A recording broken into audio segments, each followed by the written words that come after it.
Come with me to the Roche Posay Discover the Duo Difference event.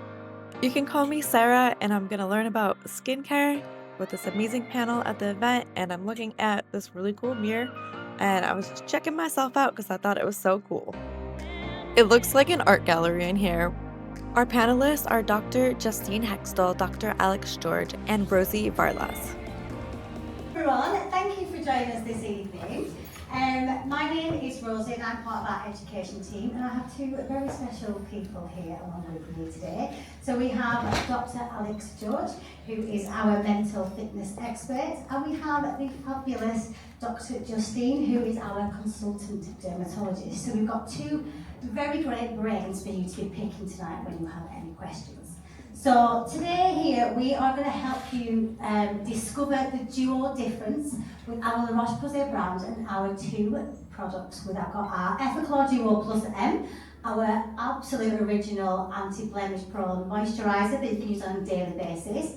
And then we have our newbie in the house. We have our Effaclar Duo+M patches with visible results in just 3 hours. So are we all excited to learn a little bit more about these products? Yeah. Fabulous. Please be as noisy as you like. We will be taking questions at the end, but exactly what differentiates La Roche-Posay's Effaclar Duo+M spot patches compared to those that are on the market, because as we said, it is a saturated market, isn't it? Well, first of all, one of the things is it's thickness. So it's able to absorb a lot of the exudate from the blemish, and it means when you remove it, it's less likely to pull the skin and damage the skin. Also, it has this wonderful soothing hydrocolloid in it, and that will help to remove some of the exudate from the blemish, but also it starts to heal the lesion.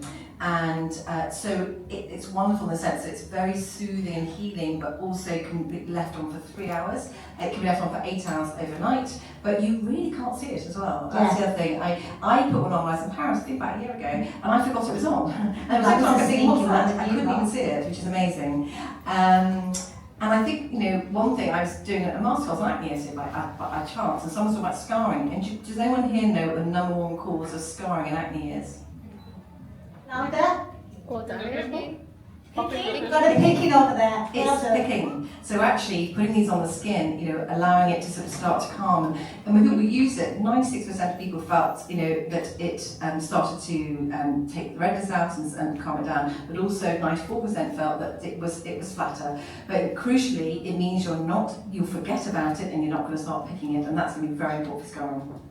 Brilliant. So you mentioned there that 96% of those consumers that we've got agree that it actually helped to visibly reduce that blemish, which is fabulous because we know that 39% of our Gen Z, and they are our key customers that are using spot patches, say that it not only physically affects them, it mentally affects their health and their confidence as well when they have a blemish. So having something that can have that quick of an action is absolutely fabulous, isn't it? I agree, and as you say, 3 hours, so if you've got a big night, you can just put it on and you're going to forget about it for a while, which is important, but also you've got the chance of really starting to reduce the redness and sort of start to flatten it within 3 hours, which is golden, really, isn't it? Yeah. So what would you say are your biggest top tips? First thing I think is probably important for men and women, but I think especially from my experience, I think when I went to my GP originally, it was kind of like, I'll get on with it, it'll grow out of it. It was very much kind of a dismissive view of it, and I think a lot of people have that experience. I think probably we're changing now, but certainly when I was like 17 or 18,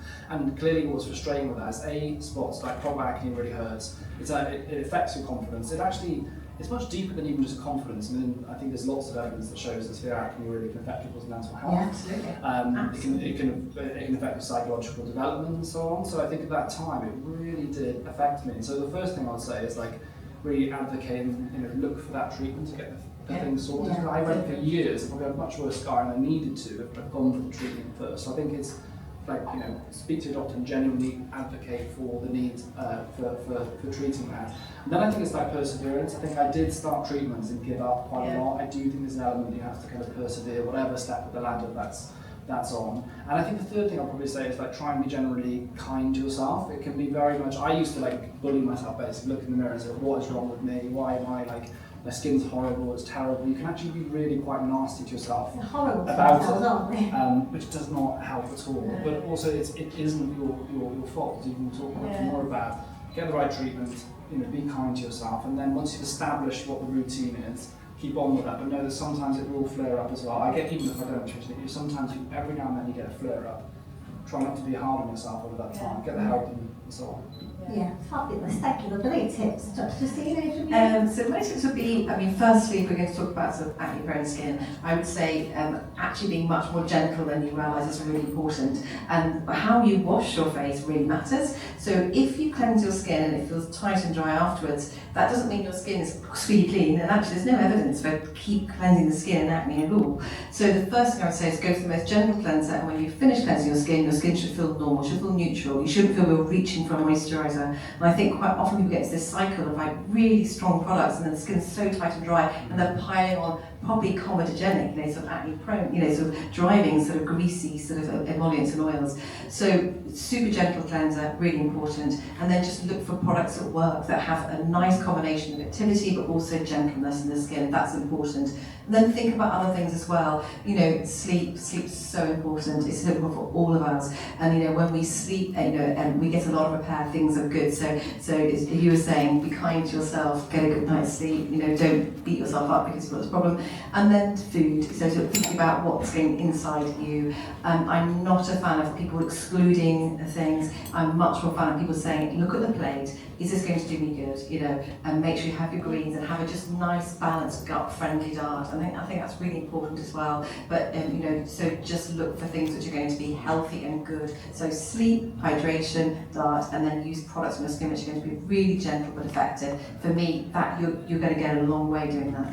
This sounds just jumping in. Are there anything that you specifically look for that you might be signs that you are using too much product or the combination of it? Yeah, that's a really good question. So the first thing I would say is if the skin's beginning to just feel tight and just irritated and just generally just uncomfortable, then that's a sign that what you're using has probably disrupted your skin barrier. Barrier function is very important, and interestingly, we're now much more interested in the actual microbiome of the skin. So we want to try and encourage good bacteria, good yeast, whatever. We want to have a nice, diverse, like a nice ecosystem. And one of the best ways to do that is to use products which are really gentle, not too much preservative, which are going to really sort of encourage a lovely, calm skin barrier. But not only will that help the skin barrier and help you to tolerate topical products or even prescriptions, it will also start to encourage a more diverse, sort of more calming, more healthy microbiome in the skin as well. So that, Have fun with it. Oops, sorry. I'm gonna be in the vlog. Hi everyone, I'm Shania. You can call me Nay for hair. Love. Do you want to be in the vlog? Sorry, I'm just practicing with that camera. There you go. And then I can just pan to the event like that.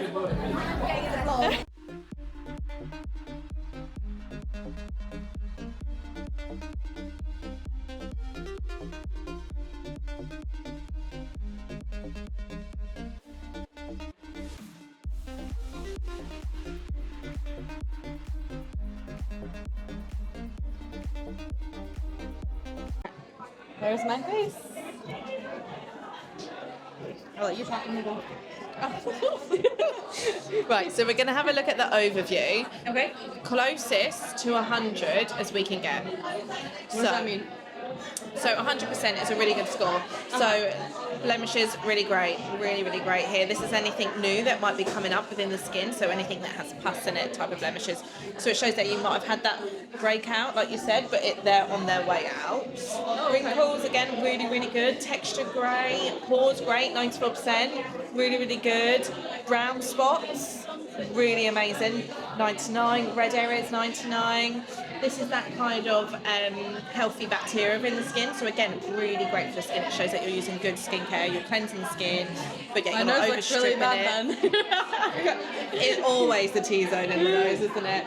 The only thing we would say would be the UV. So really working on the UV. So do you use SPF every day? I use that every day. Okay. But I do like that one a lot. Okay.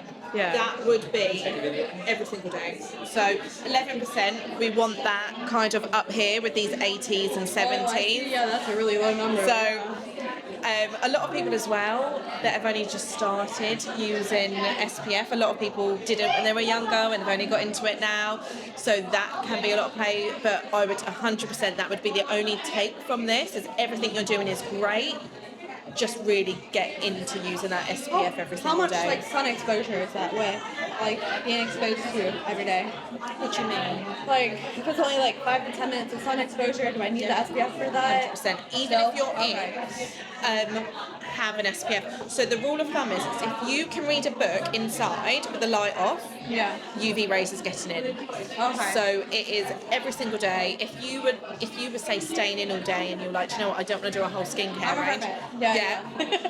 just put your SPF on. Just Okay. put that your SPF on because Okay. UV is still getting in. So yeah, that is the only take. But everything else, you are doing great. And this is seeing through the makeup. Yeah.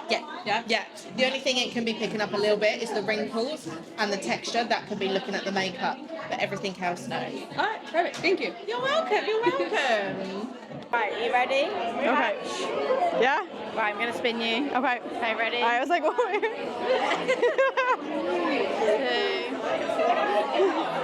Okay, right, ready? Okay. This way, Oh. this way, this way. Yep. Okay, go. Is it straight? Yeah, go straight. Yeah, you can push it in. Yeah. Yeah, perfect. Woo! Is it there? You like that? Hey! Oh, amazing. Thank you. Thank you so much. Hey! Cool. Thank you. I don't like bothering people, I just like to do my own thing. Here's some more shots of the amazing products around the venue, and then the best thing that I'm gonna do is save my little photo shoot for last. But thank you so much for coming to the Roche Posay Discover the Duo Difference event with me. I hope you had just as much fun as I did, and I hope that you are able to learn something about skincare for yourself from the amazing panelists.